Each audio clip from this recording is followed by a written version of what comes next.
Dear Patriots, before the news starts, please subscribe to our patriotic channel by clicking the subscribe button.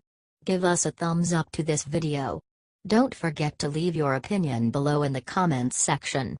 Share the news on Facebook and Twitter so you friends see it. Thank you.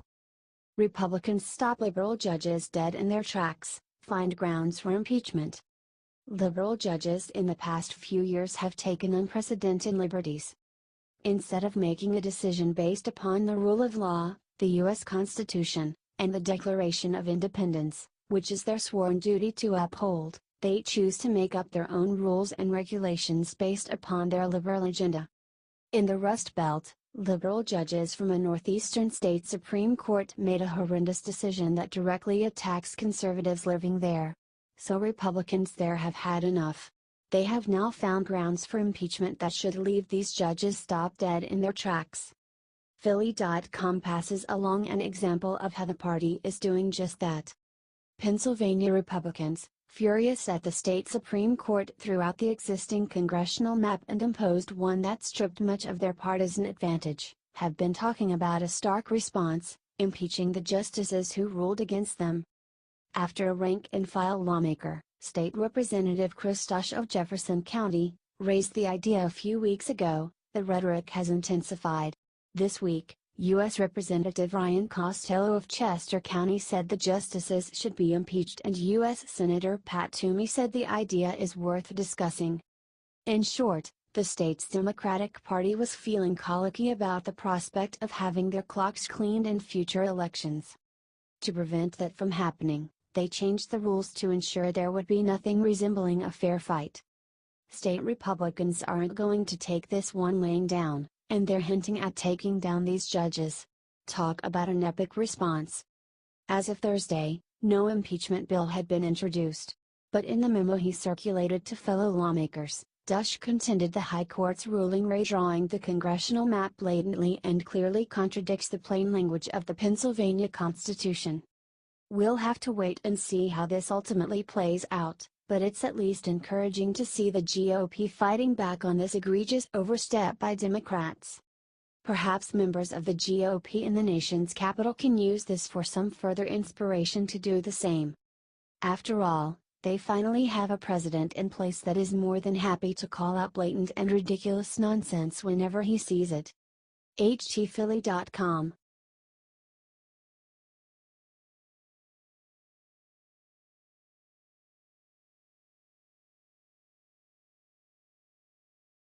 This proves Trump is way braver than Broward County Police. A story from the early 90s has resurfaced, involving Donald Trump stopping an active and violent mugging on the side of a New York City street, just hours after liberals mocked him for suggesting he would have run into the Florida high school where 17 people were killed. The president earlier this week was responding to reports that Broward County deputies and a school resource officer remained outside the Parkland school, hiding behind vehicles while the onslaught took place at Marjorie Stoneman Douglas High. You don't know until you test it, but I really believe I'd run in there, even if I didn't have a weapon, Trump stated. And I think most of the people in this room would have done that too. Naturally, liberals didn't think the president could have ever engaged in such a heroic act, and the mockery ensued. Seth MacFarlane showed a clip of Trump shying away from an ornery eagle as proof that he'd never run into the building, or something. But a story from 1991 resurfaced in the wake of the liberal jokes, and it involves Donald Trump witnessing a violent crime and running toward it, even though he didn't have a weapon, exactly as he had claimed he would do today. In the article printed by the New York Daily News, somebody in the former real estate mogul's limo noticed the mugging, to which Trump told his driver stop the car because it was brutal looking. The assailant had a baseball bat. Trump. The guy with the bat looked at me, and I said, "Look, you've gotta stop this. Put down the bat," Trump told the reporter, who found out about the story through his own research. I guess he recognized me because he said, "Mr. Trump, I didn't do anything wrong." I said, "How could you not do anything wrong when you're whacking a guy with a bat?" Then he ran away. The future president had no way of knowing whether the man he was confronting had a weapon other than the bat. He had no way of knowing he wouldn't use the bat on him. He just ran after him, even though he didn't have a weapon. And just like that, those liberal jokes and another narrative went down the drain. Do you think President Trump would have run into the high school to save those kids? Would you have run in?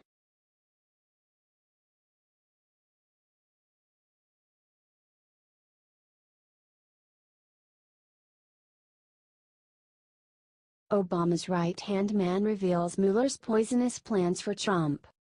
The Obama administration has a lot to answer for. We know that during the 2016 election, he tried to prevent Trump from winning. He wiretapped Trump's campaign, hoping to find dirt he could leak to the public. It was a shocking violation of law and democracy. Yet it is Trump who is being attacked, thanks to the bogus Mueller investigation. Baseless accusations continue to be pushed by the liberal media, fueled by hysteria from Democrats. Now Obama's former lapdog in the DOJ is making a wild claim. Of course, it was on Bill Maher's show. From Daily Caller. Former Attorney General Eric Holder believes Special Counsel Robert Mueller already has plans to charge President Donald Trump with obstructing justice. Mueller is holding back on charging Trump until he can make sure he is the president dead to rights, Holder, who served under former President Barack Obama, said Friday night on HBO's Real Time with Bill Maher. He has made similar arguments in the past regarding Trump's behavior. I've known Bob Mueller for 20, 30 years, my guess is he's just trying to make the case as good as he possibly can. So, I think that we have to be patient in that regard, Holder said. He has long suggested that Trump should be held criminally liable for ousting former FBI Director James Comey during the midst of an investigation into Russian meddling. Considering Holder said this on the Bill Maher's show, casts his legitimacy into question. Most likely, he was giving bait to Maher's rabid audience. There is no evidence Trump did anything wrong, either during the election or after. Charging him with a crime is a pathetic dream liberals hold onto to stay warm at night. Holder is hardly the person to ask for advice concerning law and justice. The man violated the DOJ to pursue Obama's criminal antics. He was held in contempt of Congress for the Fast and Furious disaster, a program that put guns into the hands of drug cartels and led to the death of an American border agent. Under Holder, the DOJ was shaking down corporations for cash. The cash was then funneled to left-wing activist groups. That is a far worse crime than anything Trump is being accused of. Yet who is being roasted every night by the biased media? I think Holder better hold his tongue. He is guilty of plenty of violations. If he's not careful, the axe might fall on his own neck.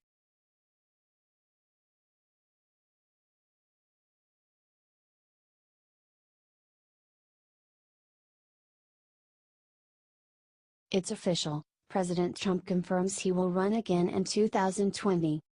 Trump confirms he will run again in 2020 by appointing a campaign manager, 980 days before America will decide on his second term.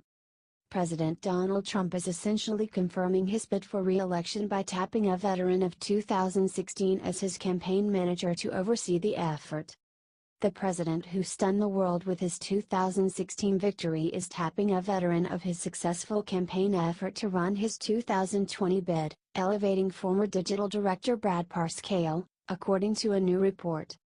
Trump's 2020 moves come as his calls for changes to gun laws and regulations are already hitting snags, and after he got a bounce in a recent poll.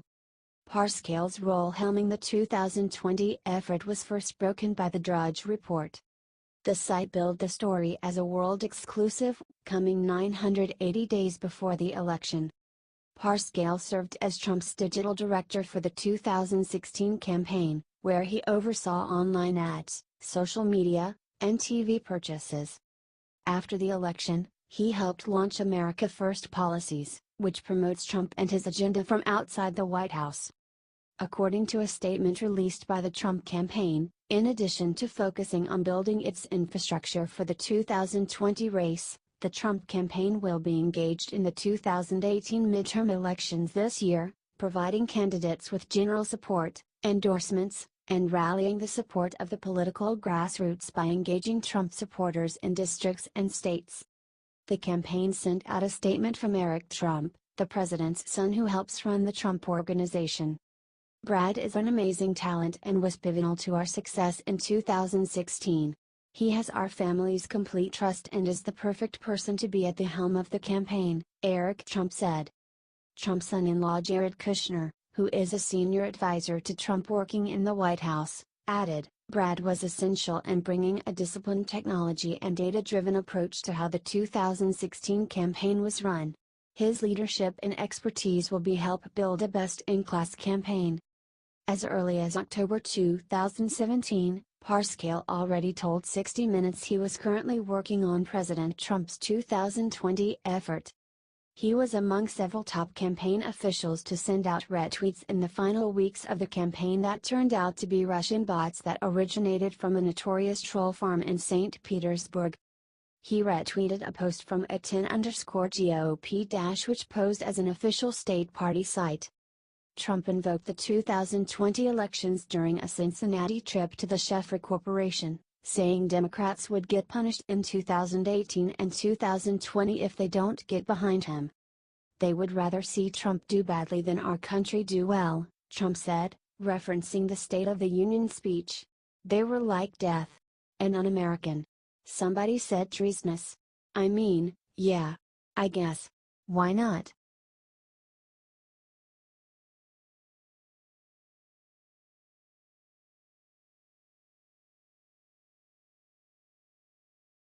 Renowned artist paints masterpiece of President Trump. And what he's doing is simply powerful. Famed American artist John McNaughton has released an incredible new painting of President Donald Trump, in which he stands alone in a packed football stadium, holding a tattered American flag.